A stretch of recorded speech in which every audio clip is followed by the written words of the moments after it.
to be able to get on stage and, within that first year of sobriety, I got to do stand-up comedy on national television, and those kind of comeback stories only happen in God's economy. Mm. So I think that it's also a testimony. One, I'd like bringing joy to other people and seeing them laugh, but two, it's also a testimony to the miracle that He's allowed me to step into with, my own kind of resurrection. Welcome to the In Spirit podcast from Amoris Christi. Join us as we explore current events and all manner of fascinating topics and explore their connections to Christian living. Welcome everyone to another episode of the In Spirit podcast. It's such a joy and privilege to have with us today a good friend of ours, Josh Harris. Josh Harris from Atlanta. He's a professional comedian and a musician as well.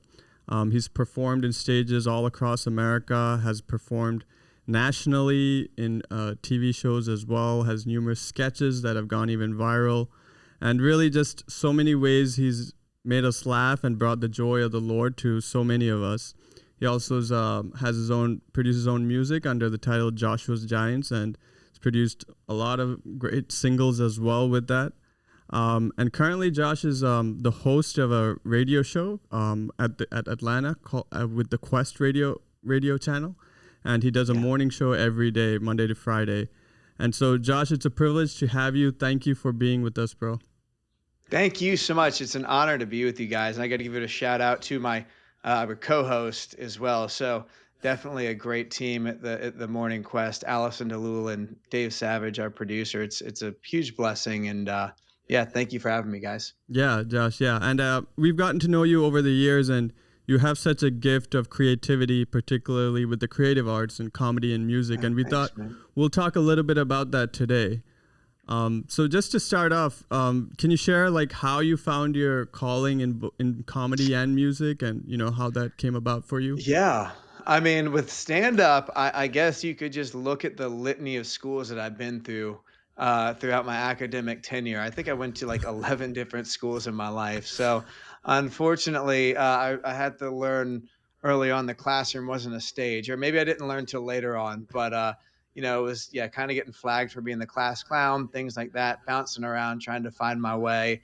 But it kind of felt like always looking for an audience. When my parents got the split when I was, I think 9 years old, there was sort of a God-sized hole. And I think I tried to fill it with a bunch of different things. I mean, thanks to my Lord and Savior, I've been sober over 16 years through God's grace, and certainly lived a life of chastity over 15 years, both through God's grace and 12-step recovery. But I say that to say, I was trying to fill this God-sized hole within. And one of those things I tried to get the fix with was laughter, this hope for acceptance, kind of creating this family potentially outside of the, family maybe I felt like at the time I was lacking at home, even though I had two very heroic and loving parents doing the best they could.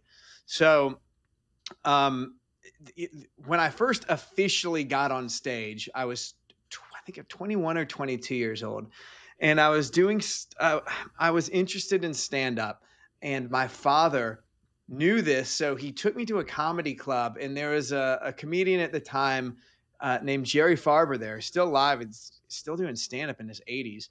And he knew I was interested in stand-up, and he's pretty popular in the South and the Atlanta area.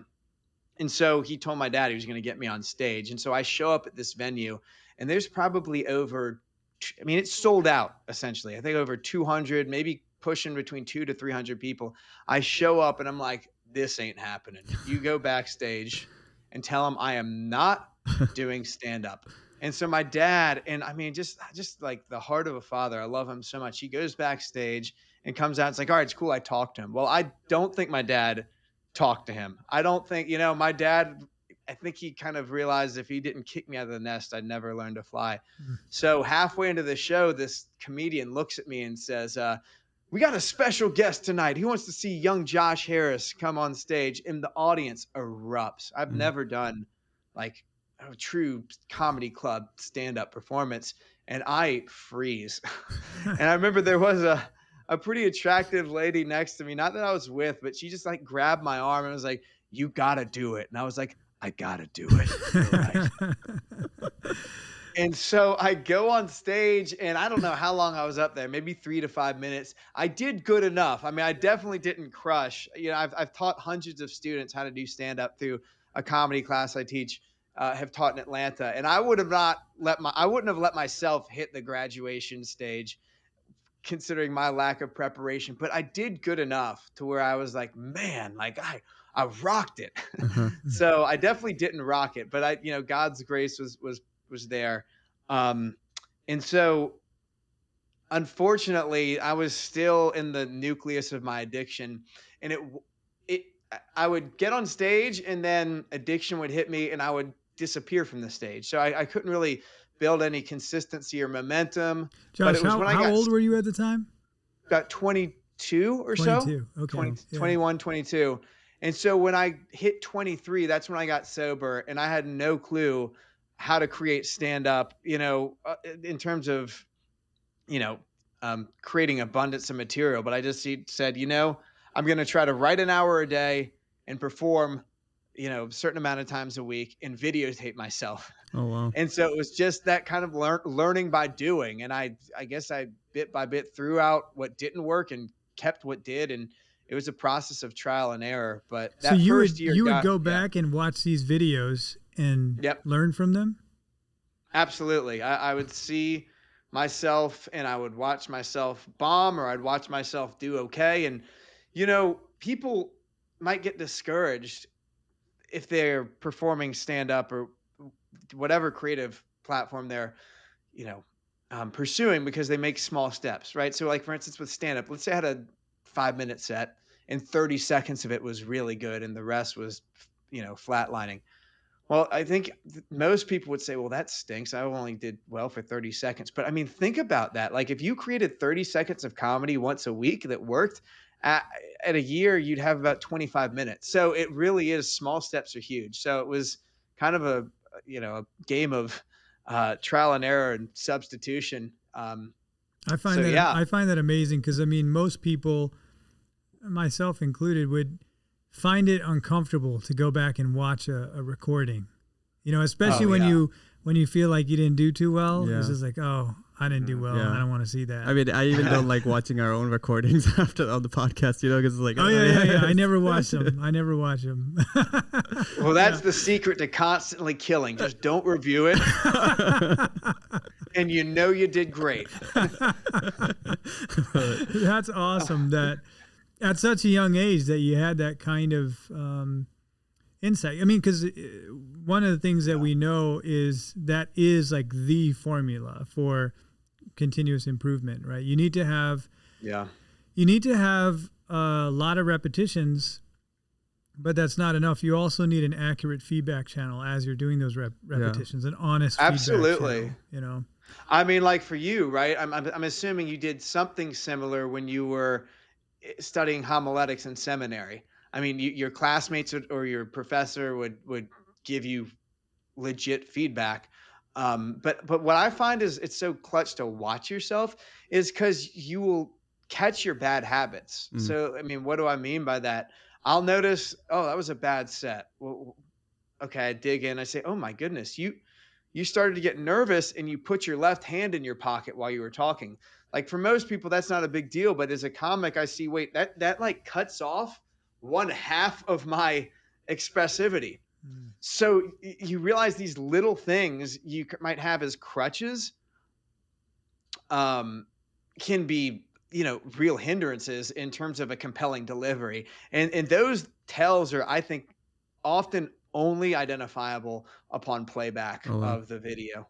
Yeah, Josh, I think as you were mentioning earlier about your journey through comedy, you said you had found comedy as a way, or laughter as a way of creating hope or finding hope. And that was really profound in terms of like, just imagining that how, laughter can be a way of creating hope and joy but what is it that comedy that you loved, and, why did you keep like going at it? What was it that made you love comedy?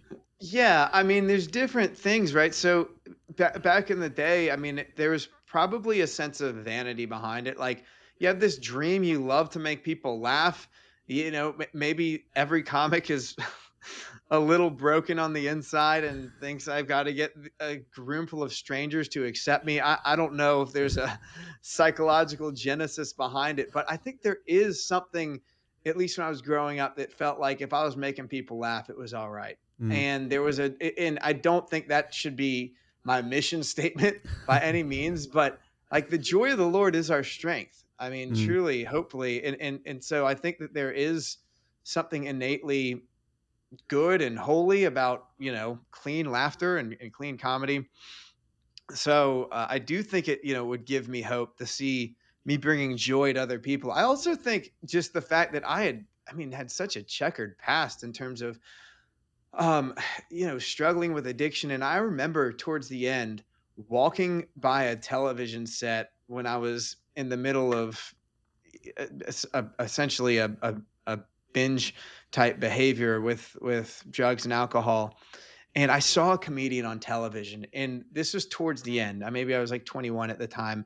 And this thought went through my mind: remember when you had that dream, but it's too bad that it's too late now, because you've essentially like fried your brain and eradicated any hope of, manifesting this God-given dream the Lord had put in your heart. And I thought, that for me was a bottom.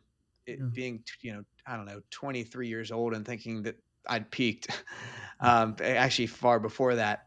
And so, to be able to get on stage and, within that first year of sobriety, I got to do stand-up comedy on national television, and those kind of comeback stories only happen in God's economy. So I think that it's also a testimony. One, I'd like bringing joy to other people and seeing them laugh, but two, it's also a testimony to the miracle that he's allowed me to step into with, my own kind of resurrection story. We do serve a God who comes through in the bottom of the ninth. So yeah, no, I think as you bring joy to others, you find the Father's joy in you too. So I think it's really beautiful for people to see that. But like as you're journeying into the, stand-up comedy, you have your, I guess your encounter with the Lord too. And how does that kind of shape your comedy as well, as you go about it? Yeah. Well, I used to be super filthy before, right? And that was not, that definitely not proud of that chapter in my story, but it's really cool to see how far God can take us. So now I would hope that the ultimate mission statement in what I do is to point people towards Christ. Sometimes you have to earn the right to be heard, and hopefully that's what comedy can do for people who are non-believers in the audience. I remember when I was doing stand-up on Carnival cruise ships, there was a woman in the audience who was kind of heckling, and she was, much older. And back in the day, before I had Christ in my life, and I would have just tried to, go after her in the sense of like making fun of her on stage and having the audience kind of cheer me on as I do that. And I never took that bait. I kind of playfully jested with her back and forth. And at the end of the show, it was really tasteful and fun. At the end of the show, she came up to me and said, I got to tell you something. Before I got on this ship, I got diagnosed with cancer. And I was thinking of canceling the cruise, but I thought, no, I'm not going to let that, ruin this experience for me. By the end of the conversation, me, her, and two other random people that somehow got involved in the conversation were in a prayer circle outside of this comedy club on a cruise ship. And it's those kinds of moments, I think, that remind me what it's all about. Oh, yeah. That's beautiful. Yeah. And talk about the resurrection story. I think that one of the most discouraging things is to find oneself stuck in a cycle of addiction, right? That's where I see people really falling into despair. Because it's just like they try, they can't get out. And to hear you say that, like at some point in your life, I think you said you were 23, and you look ahead and you're like, there's no future. That's despair. That's really, you're in despair. And the way that Jesus entered into your life there, and liberated you from the addiction, and also kind of blessed you with a special participation in his mission that's very creative and that reaches out, beyond the normal confines of what mission looks like. That's a resurrection story, and it's very inspiring, and I believe it can give hope to a lot of people. I'm sure it already does. Thank you, man. Thank you, Father. It's beautiful. Yeah. Thanks, Josh. It was really beautiful, and I think like you're able to bring the joy and laughter in so many ways, but as you're sharing as well, there's these moments where people are like longing for Christ, and you're able to bring that as well. So as you're journeying comedy as well, being a Christian comic as well, how have you seen like comedy as a way of evangelization, or in addressing topics that Well, gosh, there's so many cool stories God's just shown off. I mean, a couple that come to my mind. I was performing at a recovery event, actually. It's really cool. I mean, like, it's really cool. In January, I was doing a recovery show at this hotel for this conference type thing in Missouri. And when I was on stage, there was a bit that I went into, and it's a comedy song about being in a relationship that moves too fast. And the reveal is it's a TSA agent.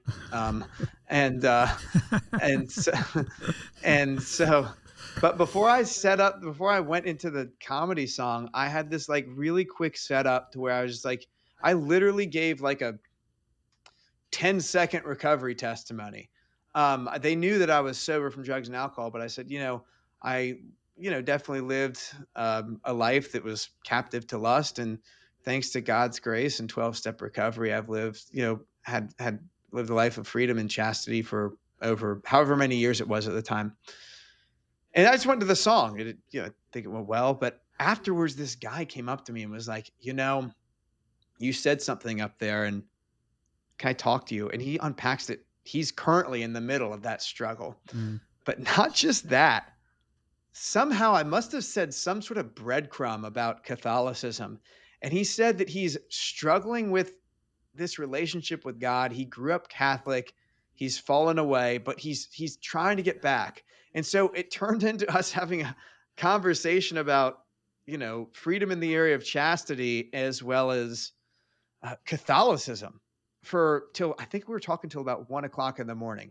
Wow. And so again, that doesn't happen every time. It's the exception rather than the rule, but it's so cool when it does. Yeah. And it can help you earn the right to be heard, I think, in those contexts.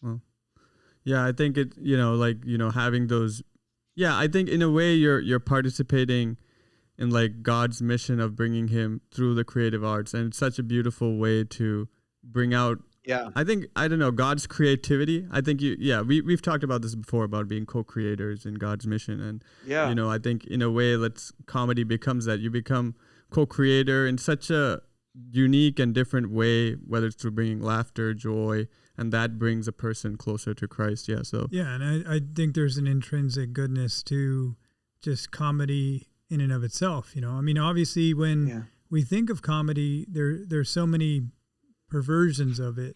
That's what people would tend to think of when you think of comedy. But so in some ways what you're doing is also restorative, right? It's like bringing back the simplicity, the simple joy of laughter and all of that. And I mean, the other perversion, one perversion is maybe like talking about just like obscene things and all that stuff, that type of perversion. But there's also another kind of perversion, which is to use superficial laughter as a way of escaping from the deep problems and challenges of life, right? Yeah. Or responsibilities of life.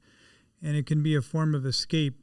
And I think that as a good Catholic man, a man of faith, you're not using comedy as an escape yourself, and I think that gets conveyed through what you do. I mean, I've listened to you thank before, and and I think that's why people have these conversations with you. I would assume, afterwards, Yeah. But I do think, like, again, those are perversions. That's not the rule, or it shouldn't be the rule. Genuine comedy is really important. Like, I think that moods, sometimes we don't realize how transitory moods are and how kind of relative they are. You know what I mean? Like, you could be in a bad mood and it's just like, no, I'm in a bad mood, blah, blah, blah, and then somebody says something or whatever and you just brighten up and all of a sudden the rest of your day is great, Yeah. Because not all moods are super deep, sometimes they're just very shallow, like surface level things. So just, people that can cheer you up, that's a gift. That's a gift of God. I believe that. Yeah, that's true. That's such a Thank you, Father. And to y'all's point too, I mean, two things. One, pray for the future of comedy, because it definitely, don't get me wrong, I'm not dismissing the radical talent of successful comics that are blue, but it has definitely been hijacked, like you talked about, just in terms of the content. I mean, it's anyway, so definitely pray for hopefully some hearts to be restored, and hopefully more clean comedy to be perpetuated. But at the same time, it's interesting, like you talk about the sort of the crevices that it can give you access to in terms of society and for evangelization. This just happened to me, and I literally, it blows my mind that what just happened. But I was at Mass on Easter Sunday, and a few seats down from me was a gentleman who is, respect his anonymity, but he's one of the biggest acting coaches probably in Atlanta. And Atlanta is huge I mean, Georgia is huge for acting. I mean, they might film more stuff in Georgia than they do in LA because of the tax breaks. I mean, there's so this guy who's an acting coach, and I just say, based on some of his social media posts, you would think this guy is faith isn't on his mind. I'll just leave it there. And I turn, and at the end of the Mass, I'm like, oh my goodness, like, hey. And he's two people down from me, and he looks at me and he starts crying, and I'm like, what's going on? Like, how are you? I thought I don't know what's about to happen. And he says, you essentially, from what I remember, you brought me here. And I go, wait, what? He said, I saw a video of you online where you talked about praying the rosary. Oh. And I started praying the rosary again, and it led me back here. Dang. And one of his friends who was an actress was with him, and she'd clearly invited him. And she told me he went to a penance service on Good Friday. And apparently he'd been out of the church for like 40 years. And it was, I mean, I couldn't even believe this, man. I mean, I told my brother this story because my brother's taken acting classes from this person. And he said, I would have thought you'd have a better chance of winning the lottery than you telling me this story. That's amazing, man. Yeah. And I think that, the importance of proclaiming the faith, and, just like not being afraid to share it when the time is right. It's beautiful. Yeah. You don't know who it's going to touch, right? Yeah. That's amazing. I was about to quit social media. Literally, I was like, well, a few days before that, I was discerning, like, do I just get off of it? I mean, I'm tired of trying to keep up or promote myself. And that happened. I'm like, back in the game, fellas. Josh, I do want to ask, like, as you performed on different stages, and, I know now you're mainly performing Christian comedy, but I know you shared one example of a person who was away from the faith and coming back, but do you get people who are non-affiliated with the faith, or like, because the comedy world, like you said, it's very, on a different side, or how do they kind of relate to you, or do they kind of, how do you kind of relate to them, of people who have no faith, or or just like a secular crowd? Yeah, secular crowd, basically. Yeah, a mixed bag. Yeah. I think the cool thing is, for the most part, I mean, I feel like if you're Christian or Catholic, you'll smell it somewhere in my act where I'm coming from. You should. I'll typically give a 10-second testimony, and maybe I'll sneak in bite-sized nuggets. But I try to not, to your point, like, how do I hit those crowds? I really try not to preach. I've tried that before, and it's not really going to land typically with secular crowds. Like, it might be a very brief testimony where I do a bit about, pre-sobriety. And then at the end of the bit, I say, thanks to my Lord and Savior Jesus and 12-step recovery, I've been sober over however many years. And I'm super grateful that my worst day sober and with him is infinitely more meaningful than my best in addiction. I mean, boom. And then we're on to the next thing. Sometimes we might get an applause break, sometimes not. But if it's personal and it's quick, then I feel like I can lay out a breadcrumb. And sometimes within the bit, like, I might have a couple more of those stanzas, depending on how organic it is and what my transitions are. But typically it's received fine. I mean, I feel like it's because I've tried to hone it over the years in a way that's not too in your face.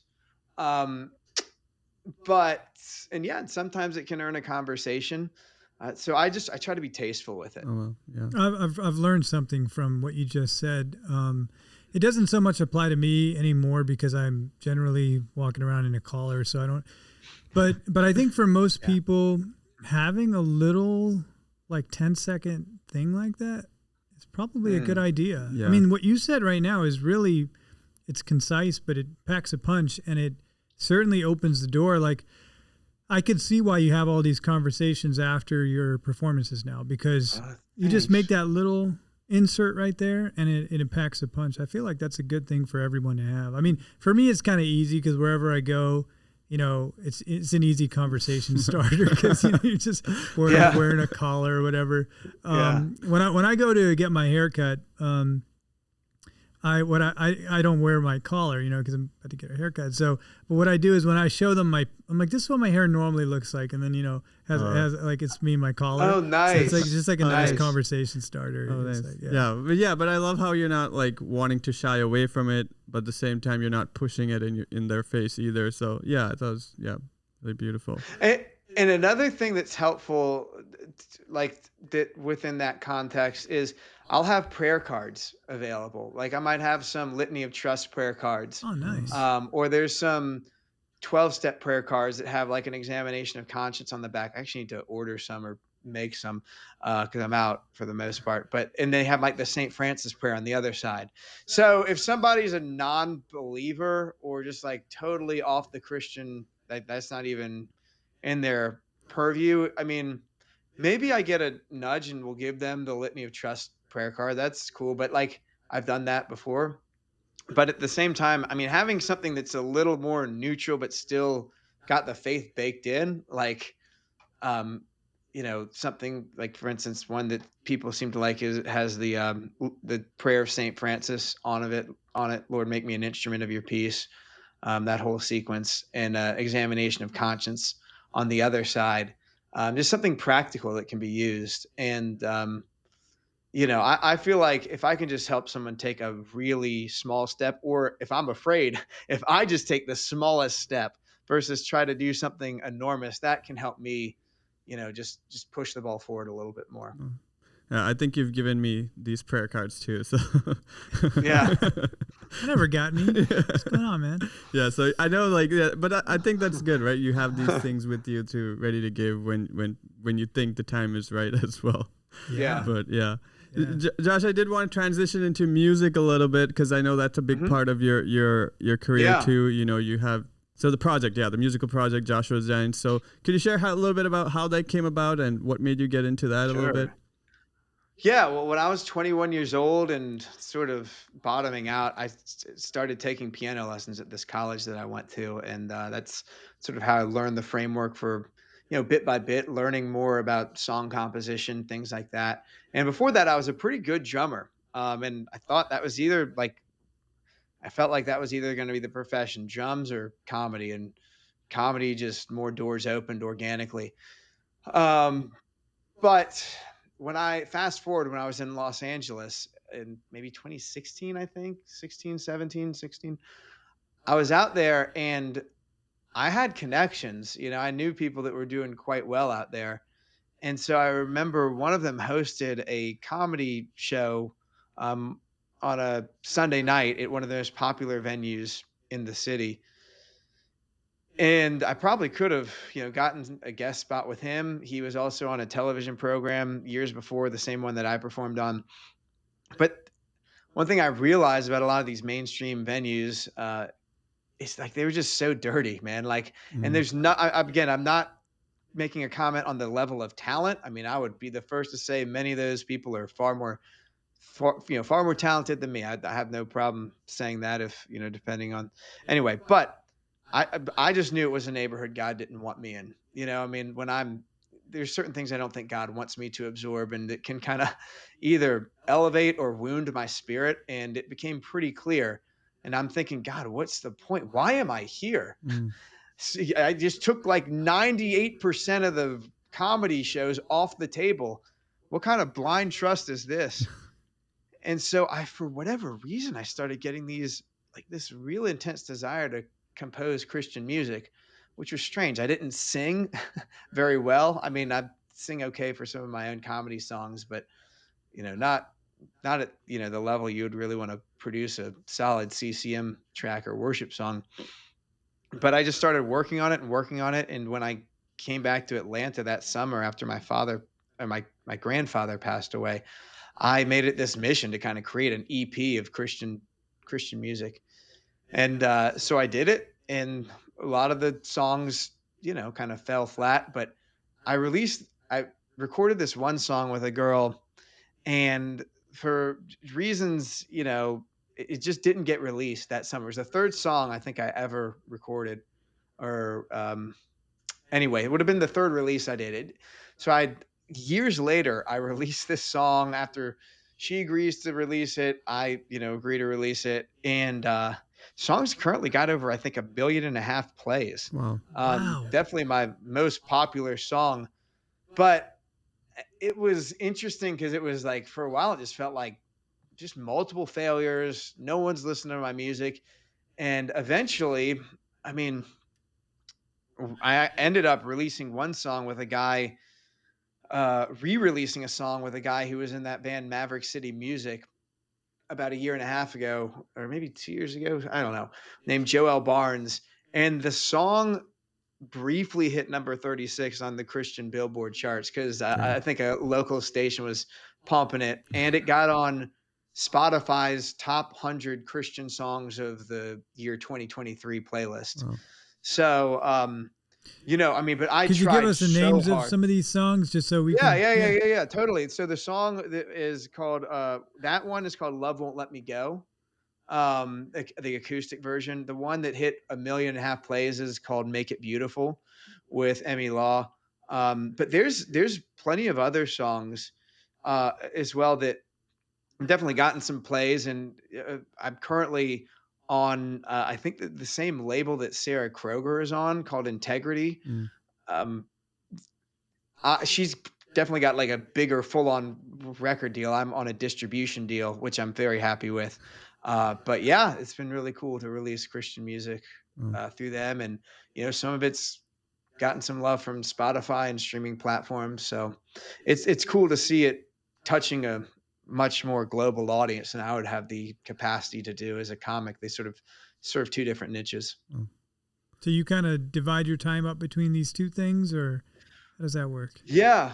I was, and then the radio came in, and so I feel like I can only do two things kind of so successfully, right? So I've pressed pause on I'm not stand up on the music for now. I do have one or two more songs that I could record. I'm actually debating if I should sing on one of them myself. I will probably get a powerhouse vocalist. But it was actually a song that I played at my father's funeral that Mm. was, I really feel good about it. I mean, it really seemed to move the audience, and it was about savoring every second you have with, um, really wanting to hold someone in your arms until they're home, right? The final moments of someone's life. So Mhm.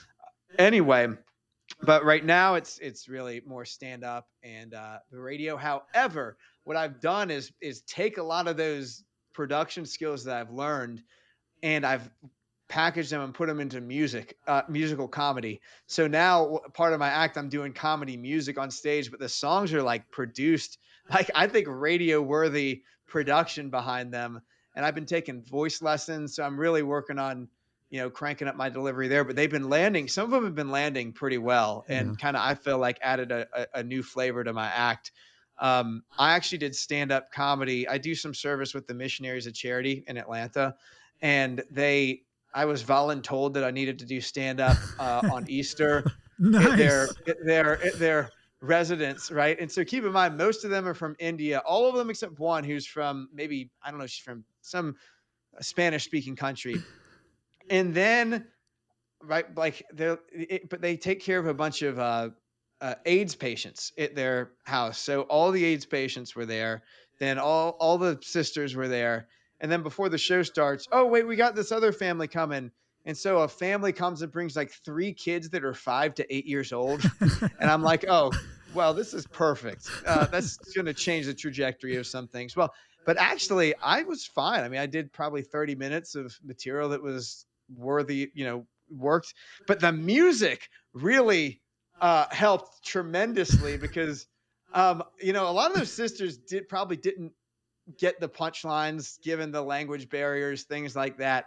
And the kids as well, but the music really, really popped. And don't get me wrong, some of the jokes landed well, but I did go up to one of the sisters after. She was like, "That was great." And I was like, "Oh, thank you so much. Did you understand what I was saying up there?" She goes, "Oh, no.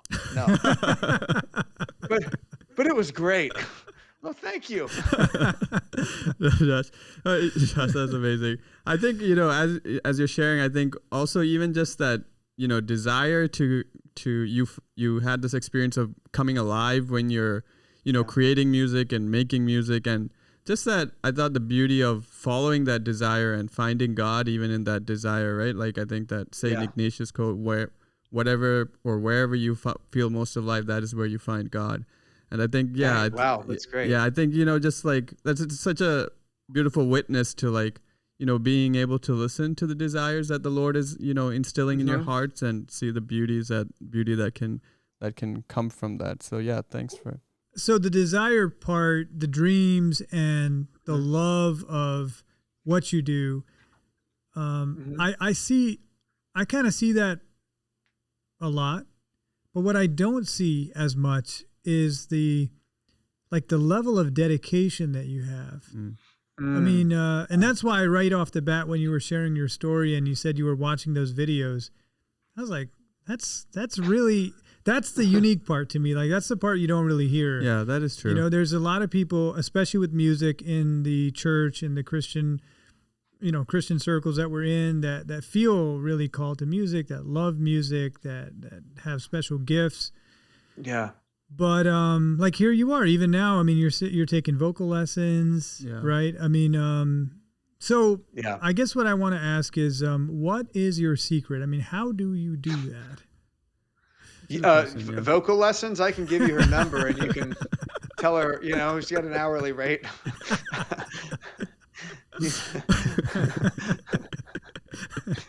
I can connect you, Father. You can be the singing priest. Actually, shout out to JY, bro. I remember hearing one of the songs, and I still remember it, on a JY retreat that I spoke at. What was it? Zion? Yeah. Dude, I still remember the song that one of the guys did. It's like, in the Father's house, there are many rooms, a room for a queen, a room for a king, a room for me and you. I'm maybe botching the lyrics a little bit, but do you know who I'm talking about? I think so. Yeah. Okay. That song was so good when I heard it.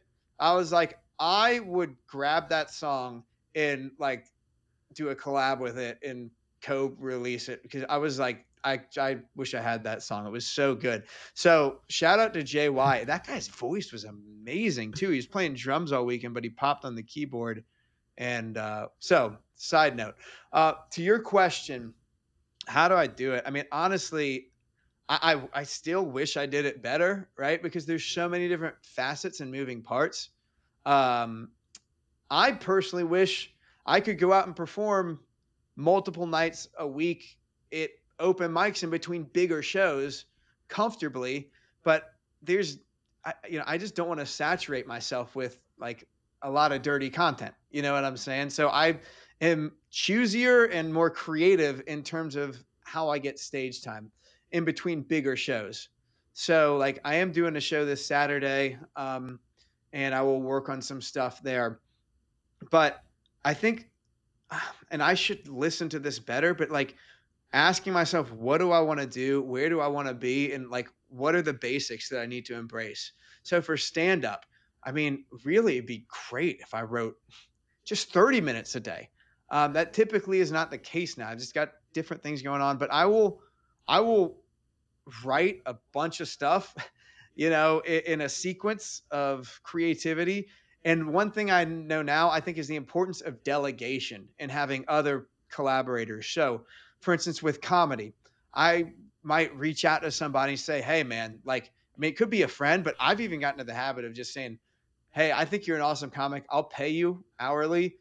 Come look at this stuff that I got. What are the punches you might have? Let's structure it together. And that hour saves me 3 hours potentially in dissecting and reframing. Similarly with music, I would be so foolish if I was to try to write and produce a song by myself.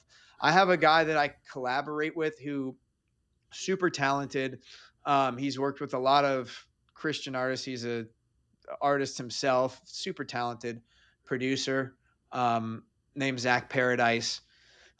He writes more, his stuff is more like, clean love songs, but he's sang on some Christian content as well, but he co-writes and co-produces just about everything with me. And that collaboration, I working with him for 2 hours probably saves me 8 hours.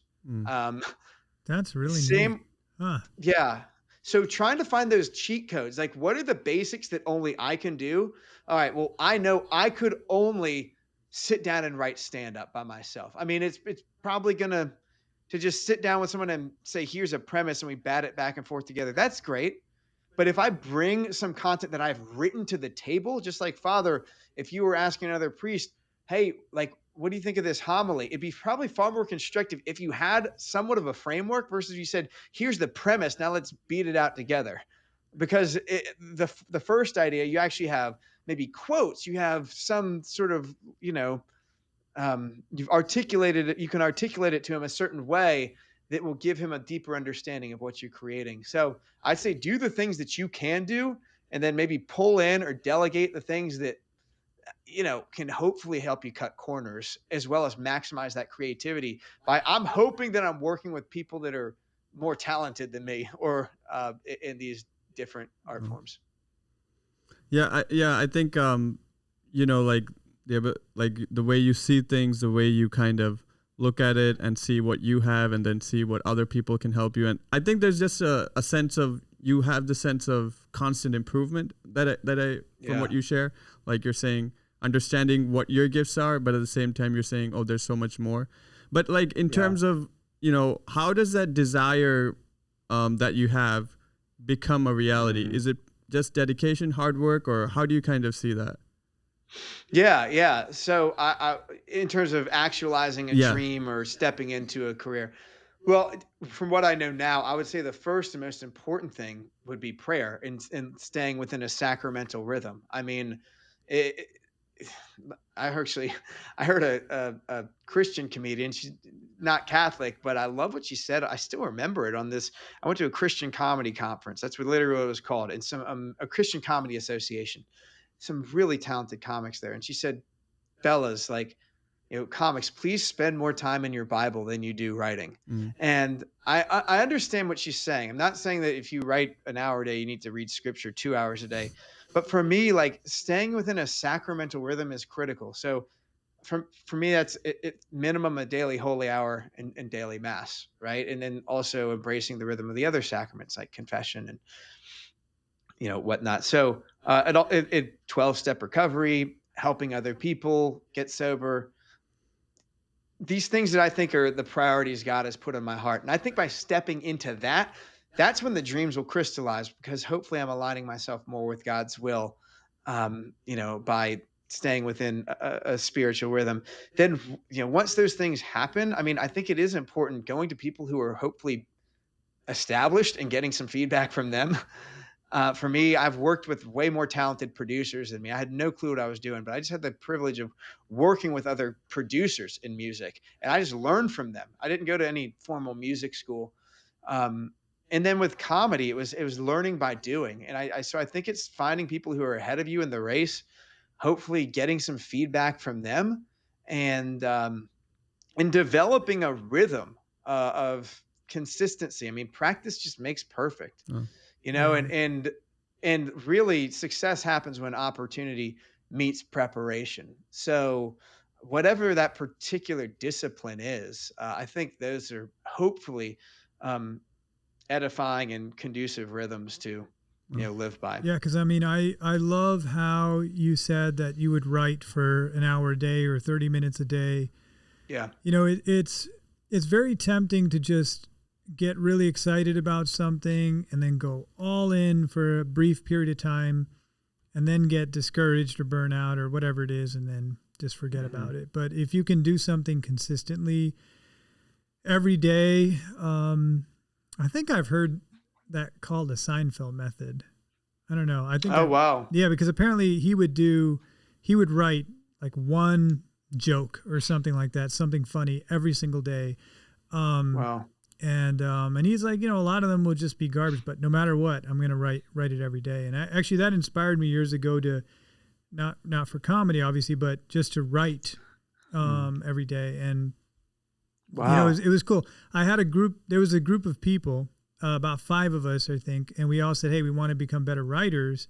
And we're all like involved in the church and stuff like that. And, so every week we would write and post on this little forum that only we had access to, and then we would respond to each other's, articles and stuff like that. It's such a great way to get feedback. Yeah, I mean, improve and yeah. But so like every single thing that you've done, Josh, I noticed that you have that pattern of I'm going to do it a lot consistently, and I'm going to be getting feedback as I'm doing it, so that I can improve, and maybe ideally feedback if possible from someone who is much better than I am, right?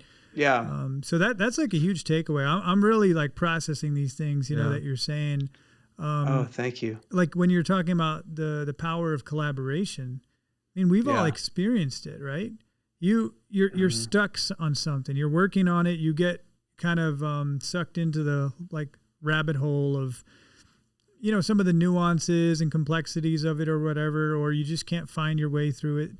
And then all of a sudden you start working with somebody else and boom, boom, boom, sparks, everywhere and things click. But it's just like, even though we've experienced that, at least for me, I'm like, I have that tendency to just keep doing it by myself, but listening to you, I'm like, you know what? That's got to be part of the habit. That's got to be part of the habit, is just like, hey, reach out to people, connect with people, collaborate. That's great. That's true. Yeah. And I think too, Father, that's a great point. And, focusing on just the next thing in front of you can be as simple as that. So for instance, I have this event Saturday, and I have so much new material that I've not done. So I could say, well, I'm going to write for an hour today, or probably more, 30 minutes. But really, like every single moment I am focusing, I think, on comedy should be towards memorization. So I should be locking in what are the bits that I want to do, make a list, and say, and I think it can be like that with anything. What are the next steps I have to take to get to where I want to go, or at least to, hopefully, knock down this miniature milestone. And so,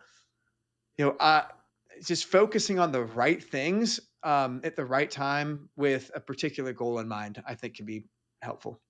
Josh, and then I do want to ask about, like, you've performed on different stages, and, across and over different times. And you said you kind of try to put yourself out there as much as you can. And I'm sure not all of these stages go well.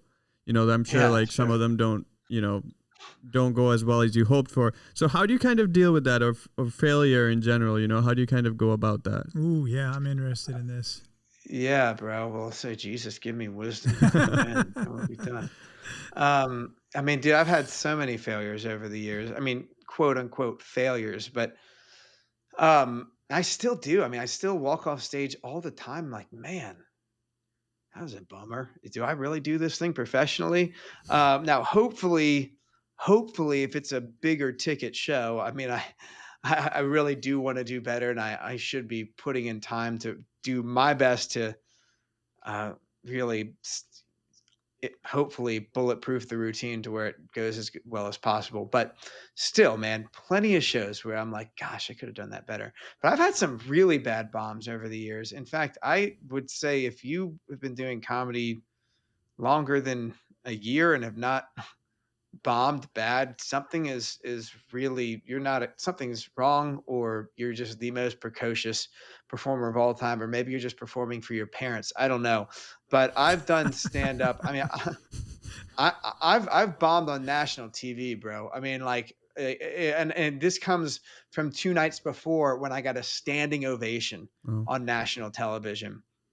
And then I was newly sober, and then it's a long story. I won't go into it, but due to just anxiety, sleep deprivation, all multitude of different, really those are the main two things actually. And using most of my material the first night, I get out to the second night after winning this round. I mean, it's like a last comic standing, but for a different network. And man, I tried to do a new joke on national TV. There's just a horrible idea, and it didn't work. And then I tried another new joke that bombed, and I essentially just watched myself have a panic attack from above my body. And for 3 minutes straight, it was like, what is this guy talking about? I mean, it was craziness. It was so bad. Somebody came up to me after and gave me the worst compliment I've ever gotten. They said, "Hey, man, forget what everybody else is saying. I think you're funny." What?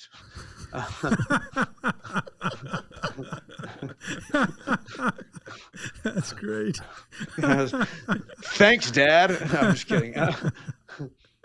But no, I really did get that paraphrasing to make it appropriate for this platform. But yeah, it was tough, and that's probably that, and another time where somebody ran close to the stage and threatened to beat me up if I didn't get off stage. Yeah, that was a tough time. Now, luckily, those are. Well, like take this television example, right? Yeah. And thanks so much for being vulnerable and sharing that, because everybody has a version of that in their life, and many instances. What happens like right after that? How did you process that failure, and how did you just not give up? Yeah, I mean, and keep in mind, I was not a Christian or Catholic at the time. I had just started 12-step recovery. And I think my roommate went back to the room and saw that like the sheets were like ripped off. And I think he thought I went cuckoo for Cocoa Puffs because the room was I don't know, anyway, looked like someone maybe just wreaked havoc on it. Like I had a meltdown. But I remember calling my 12-step sponsor at the time after within probably 24 hours or so. I don't know how long. And he just said, "The only question you had for me is, did you drink?" I said, "Well, no, I didn't drink." He said, "Okay, good." Like essentially you're a winner. And so I think for me, praise God, I didn't use a crutch in that circumstance, because I don't know if I would have been here with you guys today. It's like they say, I know I have another relapse in me, but I don't know if I have another recovery in me. But at the same time, I talked to one of the producers of the show, and I think he had worked with some major superstars over the years from television perspective that were comedians. And he said, "Well, it's a tough night, man. You can mope, feel free to mope the next day, but after that you got to dust yourself off and just keep going." Keep performing, keep moving, and I think everyone's going to have a bad set, or plenty of bad sets. Now, maybe be concerned if it might not be your thing if you're only having bad sets. That's 10 years later, it's like, maybe I chose wrong. I mean, maybe it's, a great hobby, right?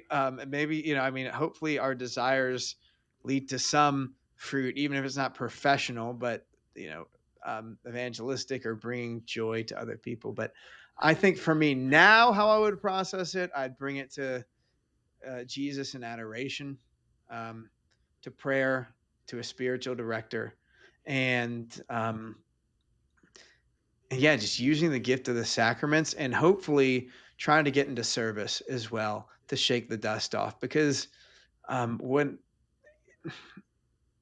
I get depressed after a bad show or something, like a show that I didn't want to have, I'm typically thinking about myself.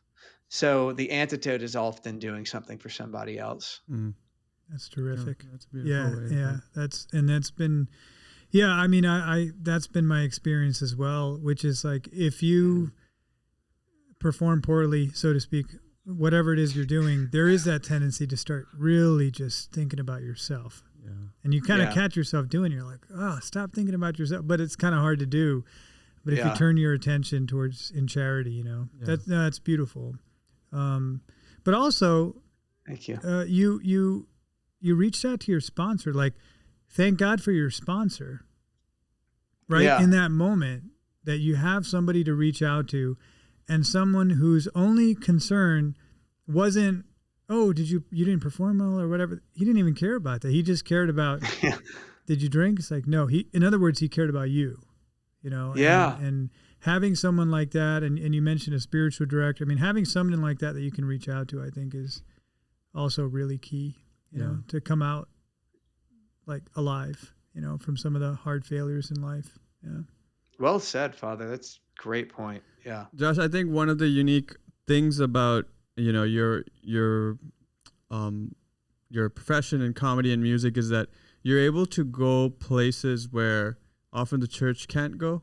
You know, as Holy Father says, the periphery is actually, like, you know, because these are places like where you're performing comedy, where you're making music is often, you know, places that, you know, the priest is not able to really bring the joy of the gospel. And I think it really emphasizes, for me, I see it as a role of the layperson in evangelization, right? And it's in a way, you're restoring comedy, you're restoring music, you're bringing the joy to other people. So I think that witness is so beautiful. And so thank you for sharing your story and you're with us.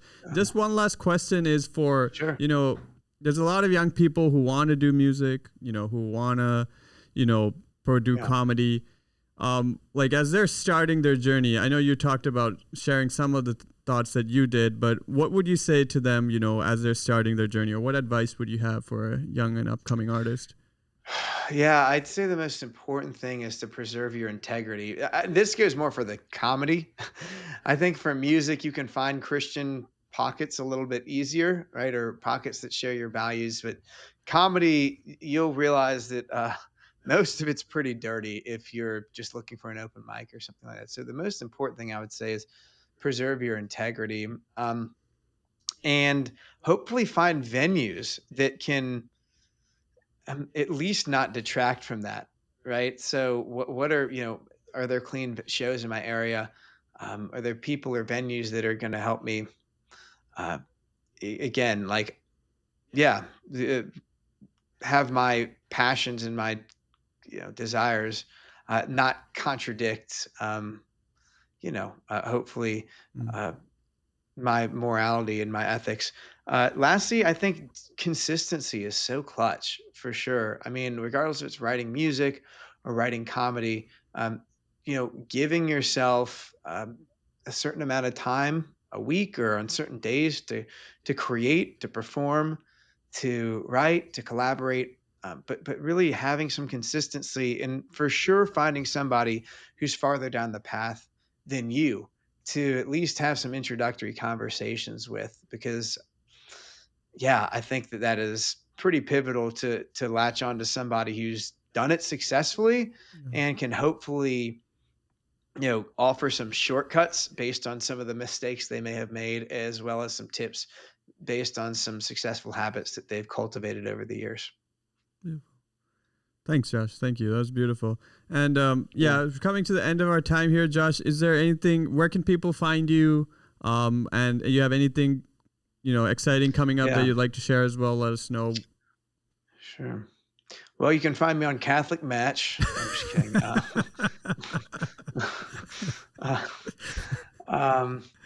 Let's see. Well, a few things. I have a website if you're interested in some tour dates and things that are going on. I've got some cool gigs going on, over the next, I don't know, throughout 2025. Some stuff I'm pretty pumped about. That's funnyjosh.com, funnyjosh.com. Follow me on social media at funnyjoshharris, at funnyjoshharris. And yeah, check out my music project wherever you stream music. It's Joshua's Giants. Joshua's Giants. Two different brands, but hopefully some of the mission intersects in different ways. And lastly, if you are looking for an awesome way to start your day, I co-host a morning radio show Monday through Friday, 8 to 9 a.m. On The Quest, an EWTN affiliate out of Atlanta, Georgia. So you can check us out, thequestatlanta.com if you're local, AM 1160. But if you go to thequestatlanta.com, we have an app, the Quest Atlanta app, so you can listen from wherever, as it also catalogs old episodes as well. Our show is called The Morning Quest. Oh, nice. It's awesome, Josh. Thank you so much for, sharing your witness, all the beautiful insights with us. It was such a joy and privilege. Thank you, man. Thank you so much for all you guys do, man. I'm huge fans of both of y'all. You know that. And just truly grateful for y'all. Y'all are just wonderful gifts to my life and the life of the church. Thank you. Well, I want to say, Josh, when I had first envisioned having some kind of a podcast here out of Amoris Christi, so I don't know, that might have been like 2 years ago or whatever. Mm-hmm. You were one of the first persons that I thought of interviewing. Like I wrote your name down on a list. Wow. I was like, I got to interview Josh. And it's just like I just never reached out to you and it never happened. So thank you so much for doing this. And it was very inspiring. Oh, that's awesome. So, yeah. Man, thank you for what you do. I look forward to hanging out with you all in about a week too. Yeah. Yes, sir. All right. Thanks, all right, Josh. Peace. God bless you guys. Thank you for joining us on this episode of the In Spirit podcast. In Spirit is an initiative of Amoris Christi, an apostolate dedicated to lay spiritual formation. For more information and to keep up to date, you can visit our website at amorischristi.org and follow us on social media.